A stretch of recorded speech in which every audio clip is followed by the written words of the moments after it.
Welcome, folks, to the place where you're going to learn what's next for Far Cry 6. I'm your host, Chris Waters, and today we're showing you the new expansion that's coming out very, very soon, and the new features for Far Cry 6 that are out today.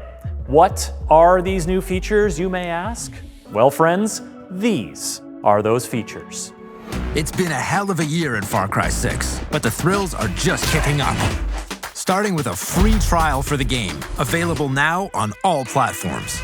Explore, survive, and liberate the first island, Isla Sontorio, and discover why critics say Far Cry 6 is a non-stop thrill ride from start to finish, and the strongest entry in the series. Join millions of players in the Far Cry community for free and get a taste of what Yara has to offer. And the best part? Your progression will be saved when you buy the full game. Now, whether you're joining us for the first time or you're a seasoned gorilla, much has changed in Far Cry 6 since day one. Kicking things off with the highly requested New Game Plus mode, available now for free. Begin a new journey with all your equipment. Relive your favorite missions with better gear, opening new possibilities. Enjoy the new Completionist Aid feature that will help you track your progression as you uncover all of Yara's secrets. Let's also not forget about all the other updates added throughout the year. Face a real challenge with the new Guerrilla mode, perfect for New Game Plus and co-op sessions. Enjoy the new ammo system. No more running to a workbench mid-fight. 4 new loadout slots to adapt to any situation in the middle of the action. As well as new interactions with your favorite amigos. They like cars too now. Enjoy the 4 explosive special operations added since launch by yourself or with a friend in co-op. And last but not least, experience our 3 free blockbuster crossover missions featuring Danny Trejo, Rambo, and Stranger Things. What the hell is that? Whether you are new to the fight or a returning vet looking for new thrills, there has never been a better time to get to Yara. The Far Cry community welcomes you with open arms.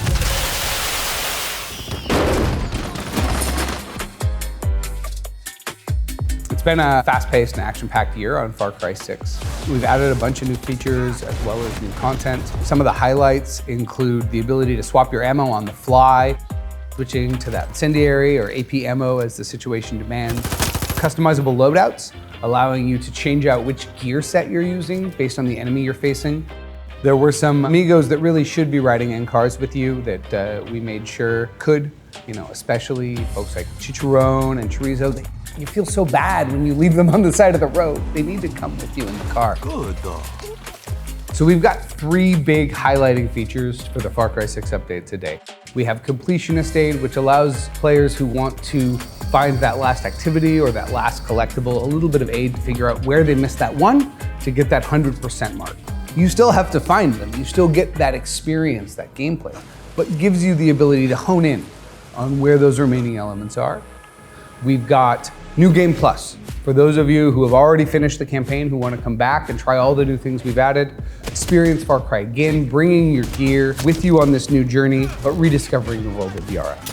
And finally, for players who haven't already experienced Far Cry 6, we have a free trial allowing you to play through Isla Santuario, see the opening chapter of Far Cry 6 and Danny's experience in Yara before deciding if you want to continue on. Well, how about that? New Game Plus, Completionist Aid, plus a free trial for Far Cry 6.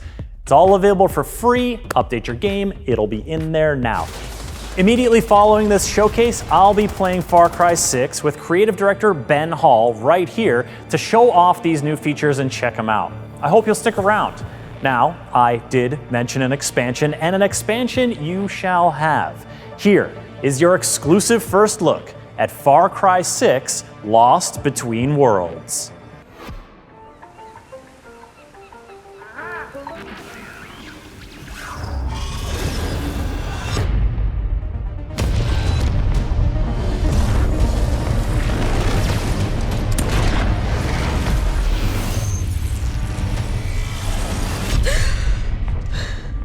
Bingo. I'm dead. You were, but I brought you back. What are you? A non-corporeal extraterrestrial consciousness. You destroyed my vessel, and until you help me fix it, we're both stuck here. Oh no. I need to get out.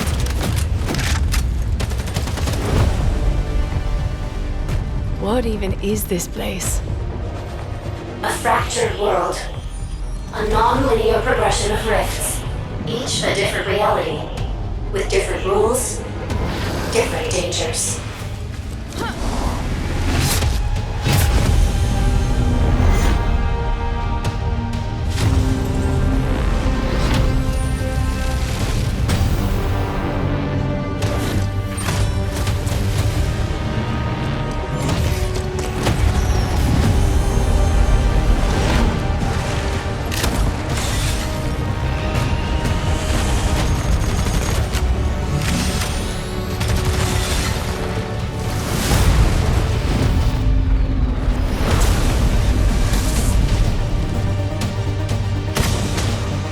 You said we both get out of here. Did you lie? I'm sorry, but this isn't over.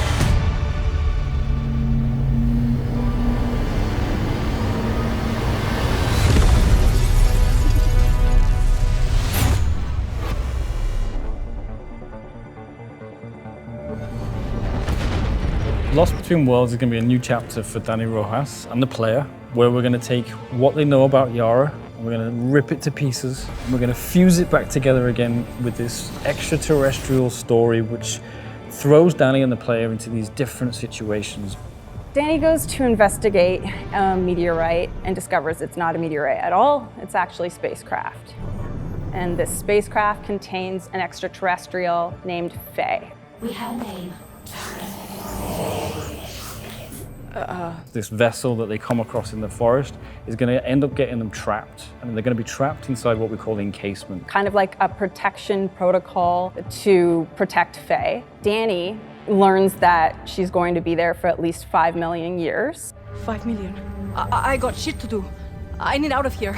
Dani Rojas needs to repair Faye's vessel by gathering 5 shards that were broken off when Dani shot the vessel when first encountering it.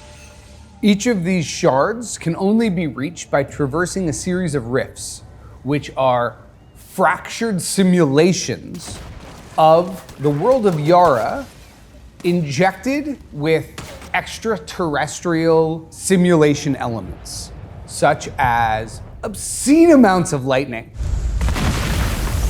moving cities that would normally be above land underwater. And each of the different rifts is going to bring a new, fresh, different experience that's really going to push survival. You're going to have to overcome combat, you're going to have to parkour, you're going to have to solve puzzles. The gameplay is highly varied. It puts Dani in situations that we haven't seen before. And Dani's been in some pretty strange situations, so, that's saying a lot. Each rift's got something different about it that's going to give you a new surprise. One of the ones that stands out to me is Storm Runner, where you'd get dropped in, it's nighttime. At first things look kind of normal, and you're like, okay, what's happening? You step out into the rain, and boom!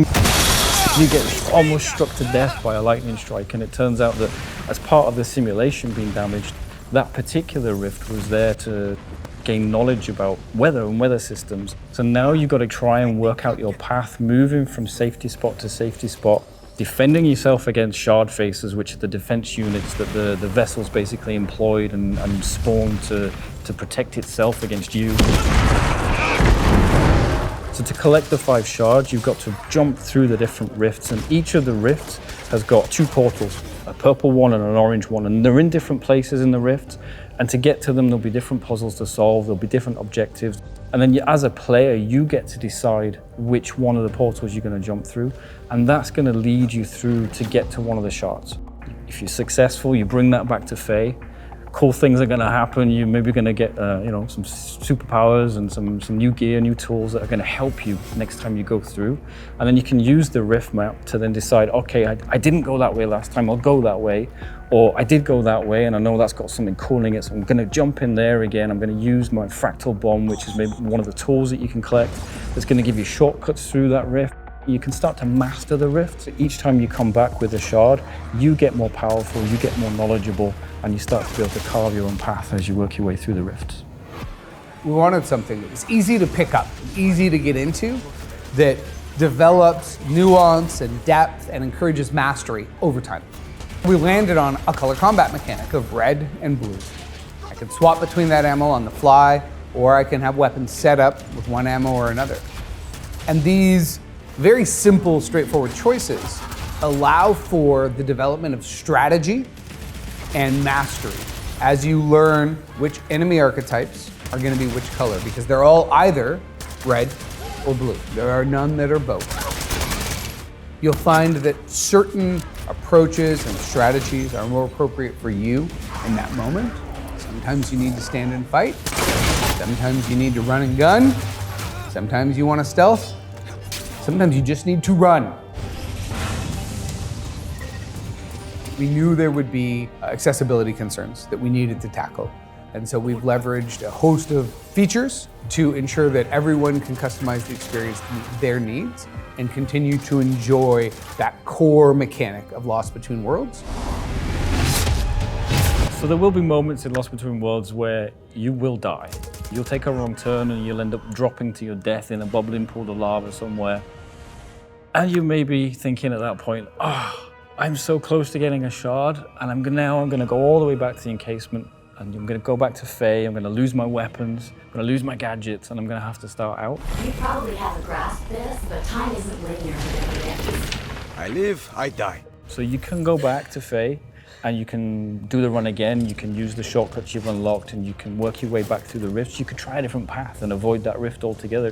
Or you can use what we call glints. So spread throughout the rifts are these small, shimmering, cool things that make this really interesting sound, so they always catch your attention no matter where they are, but quite often they'll be out of the way. So if you go off and explore the rifts and you actually spend time looking in some of the nooks and crannies, those glints then become something that you can use to retry a rift where you are. So you can save your progression by using the glints that will let you retry a rift. So as you play more, you collect more glints, you get more powerful, you find more shortcuts, and each of these different parts make you more powerful and allow you to get quicker and quicker at going off and finding the shards and repairing the vessel.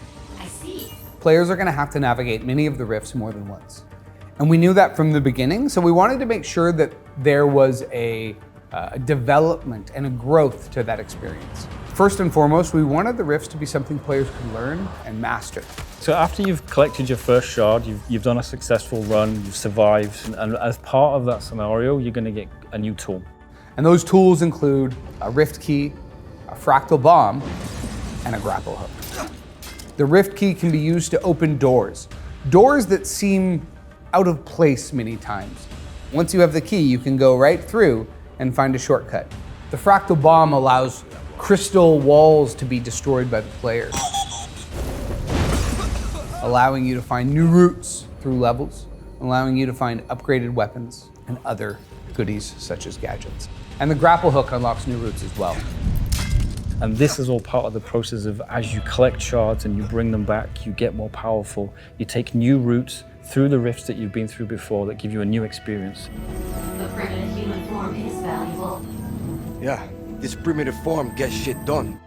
So when the narrative team was tasked with creating an extraterrestrial character, there were many different archetypes to consider. And ultimately we landed on an archetype for Faye that revolved around the superior AI who believes that humans are quite primitive. If the protocol actually kills you, think of what I'll learn then. But we decided to put a spin on that. Players will find the outcome kind of unexpected, a little bit terrifying without spoiling anything. Ultimately, I hope they're satisfied by the story and the journey that they've gone on in Lost Between Worlds. We wanted to put Danny in a situation where it was them, and with a little help from Faye, really have to go on this journey together. And it's really about discovering a little bit more about who they are and their relationship and their arcs and how they change throughout the narrative. Has your soggy meat brain forgotten how it reached this cavern? We had the entire team pitching level concepts And these concepts were developed alongside the story itself. We really got to build something unique, surreal, off of a process that I think was quite successful. Once more, for those of you updating the group thread, Lost Between Worlds, the new Far Cry 6 expansion, is out next week on December 6th. A mere 7 days until you can dive into a fractured reality of surprising and thrilling and very dangerous connected worlds. And there's a few ways you can do that. You own Far Cry 6, you pick up Lost Between Worlds for a cool $19.99. That's it, you're in. Or snag the Upgrade Pass, which includes the Lost Between Worlds expansion and the Season Pass, including all the Play As Villain DLCs. That's on sale for just $30. Scenario 3. You don't own Far Cry 6. Treat yourself to the whole kit and caboodle, which is on sale now for 60% off. That's the full game, the Lost Between Worlds expansion, the Season Pass with all the DLC, $50, all in. And that's our show. Far Cry 6 Lost Between Worlds is out on December 6th. We hope you enjoy it. Thanks for watching. And now, the stream continues. Creative director Ben Hall is joining me. We're diving into Far Cry 6 to show off all the new features that were just updated today. What's so plus about a new game plus? We're gonna find out together.